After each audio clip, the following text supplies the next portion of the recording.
En ese orden de ideas, pues el señor defensor está solicitando la sustitución de la medida de aseguramiento privativa de la libertad en sitio de reclusión por una medida no privativa de la libertad, unas medidas no privativas de la libertad, y para ello, pues lo que pretende atacar no es la inferencia razonable, sino los fines de la pena. ¿Por qué? El señor defensor puso de conocimiento que cada uno de estos 4 ciudadanos que pertenecían a la Policía Nacional, pues fueron llamados a servicio mediante resoluciones 0399, 0403, 0401 y 042 del 17 de agosto del 2022, posterior pues obviamente a la audiencia de control de garantías. Y manifiesta el señor defensor que como ellos ya nos hacen miembros no son parte de la Policía Nacional, pues precisamente no estarían en ese riesgo de continuar con la actividad delictiva. Ahora bien, para imponer una medida de aseguramiento, bueno, otro punto, debo advertir que la suscrita juez de control de garantías ha conocido de esta audiencia 2 solicitudes. Una de revocatoria de medida de aseguramiento, la cual fue negada por esta juez de control de garantías, y otra que conocí precisamente acá estaba Luis Miguel, y otra que conocí el 11 de agosto del 2022, una sustitución de medida de aseguramiento del señor Hilardo. Debo advertir lo siguiente, para cerrar cualquier pronto brecha respecto al derecho a la igualdad. Al señor Hilardo le fue sustituida la medida de aseguramiento en sitio de residencia, pero porque el señor está absolutamente grave en la clínica. Y en el dictamen pericial se logró establecer que pues el hecho de que él mantuviera estando allá hospitalizado, tenían que darle alta porque pues incluso podría verse en riesgo pues su vida al estar tanto tiempo pues en una clínica que está llena de bacterias. Entonces que lo más recomendable era precisamente que se quedara en casa porque el señor tiene una grave afectación de salud, gravísima, está muy grave. Motivo por el cual procedo a resolver lo siguiente. Doctor Daniel, con todo respeto, el hecho de que ellos ya no sean miembros de la Policía Nacional no desacredita los fines de la pena. Puede ser el primero, fácticamente, y usted como lo dijo, pues muy coloquialmente, pues ya no son policías, ya no pueden seguir cobrando peajes, ya no pueden seguir pasando contrabando, listo, yo en eso no se lo discuto, doctor, pero hay algo que yo sí creo y que pronto la señora fiscal pues lo tocó de forma muy puntual, y es que el numeral segundo habla del número de delitos y de la naturaleza de los mismos. Uno no puede hacer una valoración diciendo, no, pues son varios delitos y todos son graves, porque pues si están esas conductas tipificadas en el Código Penal, es obviamente porque son graves y pues requieren pues la interferencia, la justicia penal que debe ser última ratio. Desafortunadamente estamos, y lo voy a decir de forma muy respetuosa, yo soy una firme defensora de la institucionalidad de la Policía Nacional, de nuestras fuerzas militares, de las diferentes instituciones de Colombia, que hay abogados corruptos, hay abogados no corruptos, que hay policías corruptos, también existen policías que cumplen con su función, que hay jueces corruptos, otros no lo son, que hay jueces juiciosos, otros no lo son, que hay ingenieros buenos, otros no lo son, estamos ante el ser humano. Entonces nosotros no podemos desacreditar a una institución, desafortunadamente, lo que pasó con estos hechos. Pero lo que sí podemos hacer es que nosotros cuando hacemos un juramento como funcionarios públicos, juramos ante la Constitución. La gente nos está dando esa confianza precisamente a acceder a un cargo público. Y los policías, en este momento que nos encontramos tan complicados para la Policía Nacional como institución, desafortunadamente se debe a estos casos que acá se presentan. Es muy reprochable para cualquier funcionario público, para cualquiera, doctor Nel, para cualquiera, los actos de corrupción. Entonces se trata de un plus, que una persona que decide ser funcionario público, prestar un servicio, porque es que acá nosotros no estamos para creernos grandes con la toga. Y en este caso, pues imagínense que estos señores, estando en una zona fronteriza, pues recibían dádivas y pues cobraban para que pasara contrabando. Y el contrabando puede ser en un momento visto como contrabando de qué, no sabemos, ¿no? No sabemos. Y no sabemos qué fue lo mucho que dejaron pasar. Pero la verdad, uno de los mayores motivos, obviamente, ante la falta económica, la falta de principios, de valores y un trabajo fijo, bueno, etcétera. pero la mayoría de los delitos tienen su origen y se pueden configurar precisamente por los actos de corrupción. Desconocemos en este momento, ellos, imagínense, están en el CAI San Faustino, cuánto dejaron pasar, cuánto recibían. Y desafortunadamente esto sí está influyendo y está haciendo quedar a la Administración de Justicia mal. Mirando pues esta actuación en particular, realmente sí es proporcional, urgente, necesario y razonable imponer una medida de aseguramiento, establecimiento de reclusión. Tanto más cuanto, y estos son sentido común y reglas de las experiencias, cuando uno lleva tanto tiempo trabajando en una institución, rama judicial o en la policía o etcétera, uno conoce a mucha gente, a muchísima gente, y muchas veces debajo de esos actos de corrupción hay otros más graves. El solo hecho que ellos se retiren a través de un papel de las instituciones no quiere decir que se rompa por completo pues esa naturaleza y ese número de delitos. Eso es muy, muy delicado.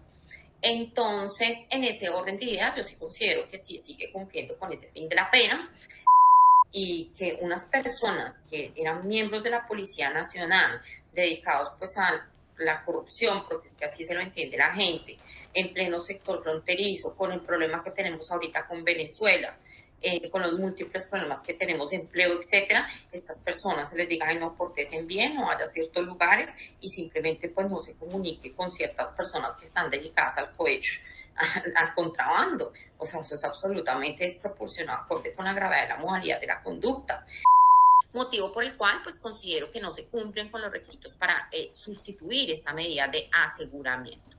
Motivo por el cual se niega la petición efectuada por el doctor Daniel. Contra estas decisión proceden los respectivos recursos, señora fiscal. Sin recursos, señora. Gracias, doctora Marta, muy amable. Doctor Daniel. Interpongo recurso de apelación, su señoría, que sustentaré una vez así me lo permita. Sí, claro. Doctor, ¿cuánto tiempo? Creía que los mismos 15 minutos por mucho, su señoría. No, los 10, ¿no? No hay problema, me atengo a los 10, sí, su señoría. Listo, comience. Adelante. Gracias, su señoría. Debo manifestar que, obviamente, como es costumbre, respeto la decisión adoptada por su despacho, aunque no la comparta, y ese hecho de no compartir lo que me lleva a recurrir en atención a que ha sido en esta audiencia donde la propia Fiscalía General de la Nación, como contraparte, ha reconocido a viva voz de manera pública que por el hecho de no ser más miembros de la Policía Nacional, efectivamente las personas que hoy nos acompañan en el banquillo de los imputados no podrían volver a cometer las conductas que se les imputó. Y que pues entonces se mantiene vigente solo el número de delitos y la naturaleza es lo mismo, siendo ello justamente el argumento que caló en la judicatura el día de hoy. Pues bien, lo cierto es que no puede perderse de vista que lo que se pretende con el fin constitucional a proteger es que las personas, estos 4 ciudadanos, no vuelvan a cometer delitos mientras se desarrolla el proceso penal. Esa es la finalidad de la restricción de la libertad. Pero resulta que es justamente eso lo que la contraparte reconoce que no va a ocurrir en el entendido de que ya no ostentan esa calidad. Y nos quedamos exclusivamente en que hay una conducta que es reprochable, que es gravísima y que es censurada por toda la comunidad en general, y es lo atinente resumido a situaciones de corrupción. Pero es esto justamente lo que genera la discusión, el disenso. Y es porque podría tratarse de hecho hasta de un genocidio. Cornejo, me apaga el micrófono que me está interrumpiendo, gracias. Podría tratarse de hecho hasta de un genocidio, que sería una de las conductas más graves que tiene el código, o en este caso de un concierto para delinquir o de un cohecho propio. Pero esa no es la finalidad propia de la medida. Lo que nos interesa es determinar si ellos van a salir de esta audiencia a la calle a seguir delinquiendo o si por el contrario van a tener un buen comportamiento durante el devenir procesal.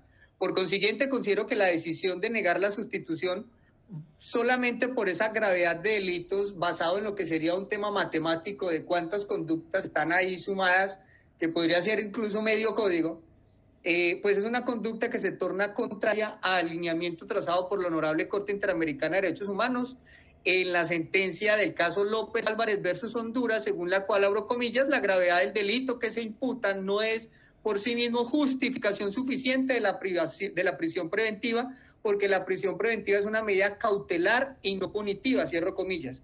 Y es justamente eso lo que aquí ha ocurrido, que bajo una censura de reproche prácticamente ético contra la conducta que deben tener los servidores públicos de, mire, ustedes son como el ejemplo para la sociedad, quien decide trabajar con el Estado debe tener un comportamiento ideal, pues se torna justamente en un reproche válido, pero que se queda en el tema ético y que podría además ser una justificación para una eventual sentencia condenatoria cuando se haya derruido por completo la presunción de inocencia, y ahí se torna una medida punitiva, una motivación válida, una medida punitiva. Pero en este caso, como es una medida cautelar en donde se presume son inocentes, pues no sería de recibo esos argumentos, porque ha sido la propia Corte la que dice, no, un momentico, no se puede tener en cuenta eso para justificar que una persona tenga que estar presa. Ha dicho la señora juez, abro comillas, porque está haciendo quedar mal a la Administración de Justicia, cierro comillas. Eso significa entonces que se está utilizando la medida seguramente, o manteniéndola vigente tal como está, como una especie de castigo anticipado a lo que la hipótesis de la Fiscalía es un mal comportamiento, pero que aún no está demostrado. Por consiguiente, considero que el señor juez de alzada debe realizar ese control de convencionalidad con base en lo expuesto en esta sentencia, que además resultaría siendo altamente vinculante en virtud del artículo 93 de la Constitución Política, sobre todo porque no es la comisión, sino propiamente la Corte Interamericana la que con una sentencia nos está diciendo eso.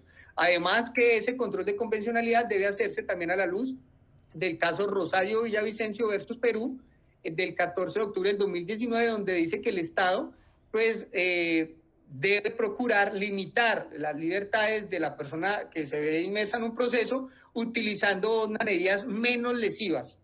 Y en este caso, esas medidas menos lesivas se han planteado a la Judicatura, a pesar de que la Judicatura considere que estas medidas no son suficientes, porque en el paso de una labor pública se pueden conocer muchísimas personas, y que ello pues hace que pueda ser entonces altamente probable que hayan otras cosas detrás. Considero pues que ahí sería una postura un tanto peligrosista, porque entonces entre más figura pública sea el ciudadano, de hecho, digamos, si fuera un político no tendría entonces la más mínima posibilidad, o porque si es un líder comunal tendría ese contacto con toda la comunidad, con mucha gente, y eso lo haría proclive al delito. Considero que en esa parte pues también es algo que debe analizarse por la segunda instancia. Además que pues las demás medidas, la del buen comportamiento, pues no fue abordada el por qué esa no aplicaría, y el tema del contacto con las personas que propiamente están ahí, el no visitar esos lugares, que es por donde sí o sí tiene que pasar la mercancía, entre comillas, de contrabando que llegue al país, pues no sea realmente suficiente. Entonces, considero que esos motivos de disenso van básicamente a ese control de convencionalidad, porque se está castigando anticipadamente a quien todavía se presume inocente, y es esa la situación que me obliga al señor juez de segunda instancia que haga ese análisis de si realmente ese comportamiento procesal que se reclama, y es no volver a cometer presuntamente esas conductas, se puede realmente considerar como satisfecho con el hecho de estar retirado de la institución, porque allí hay un devenir procesal, institucional, perdón, es decir, de cuál ha sido el rol de trabajo que tuvieron, y se ve que durante sus años de carrera, que allí están enlistados cuántos meses, cuántos días permanecieron en la institución, pues no tuvieron ningún otro tipo de reproche. Por lo tanto, no podría pensarse que frente a un agente encubierto que hace un señalamiento, per se ya se considere que estas personas son culpables y se haga esa medida punitiva y no cautelar. Esa es la manifestación que realizo al respecto, su señoría. Muchas gracias. Gracias, doctor, muy amable. Señora fiscal.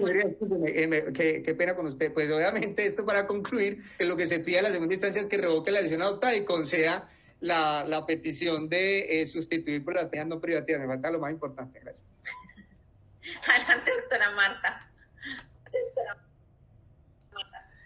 Gracias, señora juez. Esta delegada solicita a la segunda instancia se mantenga la decisión adoptada por la juez primera penal municipal con función de control de garantías ambulante, en el entendido de no sustituir la medida de aseguramiento privativa de la libertad en establecimiento carcelario de los señores por una no privativa de la libertad, como lo deprecó la defensa y ha solicitado se revoque la decisión de la primera instancia. Y ello en atención a que si bien esta delegada ha señalado que como miembros de la fuerza pública no habría esa reiteración de conducta delictiva teniendo en cuenta el artículo 303 numeral primero, es como miembros de la fuerza pública. Igualmente hay que entender que la medida de aseguramiento no puede escindirse en sus fines constitucionales ni en los componentes de cada uno de los fines constitucionales como lo ha hecho el señor defensor, toda vez que alegó en su momento que no iba a ser o no existía ese riesgo de reiteración simplemente porque los señores imputados ya no eran miembros de la fuerza pública.